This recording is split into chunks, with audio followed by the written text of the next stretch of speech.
గత 2 సంవత్సరాల పరిపాలనా కాలంలో ఆంధ్రప్రదేశ్‌లో కూటమి పార్టీల నేతలకు సంబంధించి అవినీతి రోజు వాళ్ళ పత్రికలోనే చూస్తూ ఉన్నాం.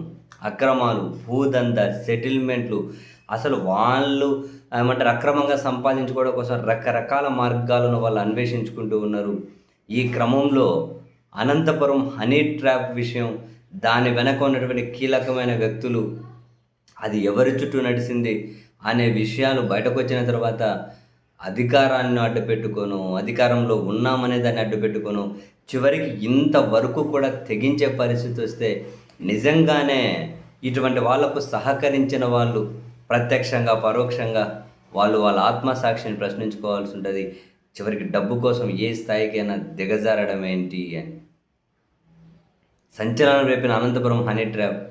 దాంట్లో మొత్తం తెలుగుదేశం పార్టీకి సంబంధించిన వాళ్ళు, అది కూడా కీలకంగా ఉన్న వ్యక్తులు, కీలక వ్యక్తులకు అనుచరులు, కీలక వ్యక్తులకు రైట్ హ్యాండ్లు, ఇటువంటి వాళ్ళ పాత్ర ఉందనే కదా ఏకంగా ఇద్దరు సిఐల భాగస్వామ్యం ఇందులో.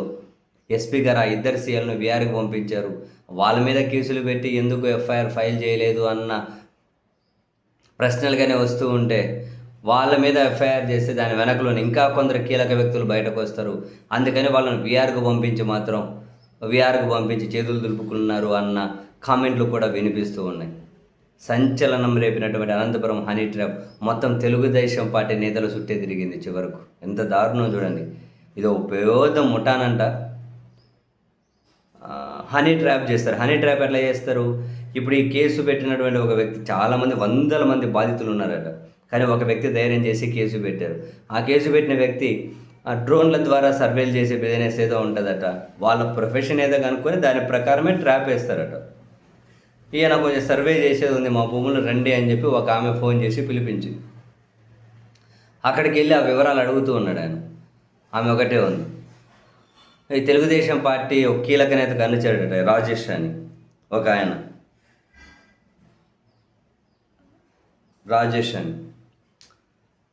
ఆయన వచ్చి ఆమె భర్త పాత్ర ఏంటి, నా భార్యతో నువ్వేం చేస్తున్నావు అని చెప్పి ఈ వచ్చిన వ్యక్తి మీద 2 దెబ్బలేసి ఆయన చొక్కాలు జించేసి బట్టలు జించేసి, ఆ లోపు ఈమె పిలిచినామె కానీ బట్టలు ఇప్పేసుకుందట.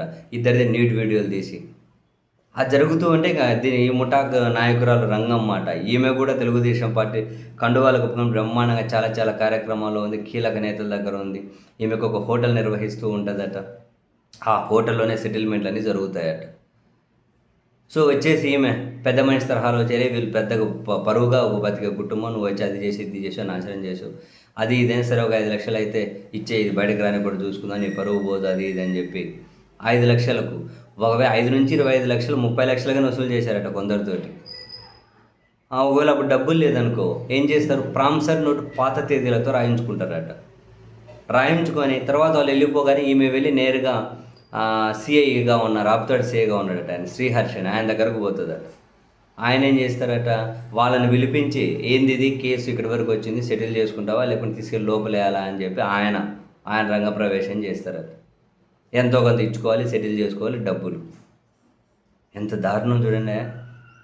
హనీ ట్రాపులు వేసా, ఇద్దరు సిఐల పాత్రన ఇప్పుడు విచారణలో తేలింది అని చెప్పి పత్రికలు రాసుకుంటూ వచ్చిన దాని ప్రకారం ఇంకో 4 సిఐలు, 2 ఉన్నతాధికారులు, 15 మంది పోలీసుల పాత్ర ఉంది అని చెప్పి రాసుకుంటూ వస్తున్నాయి.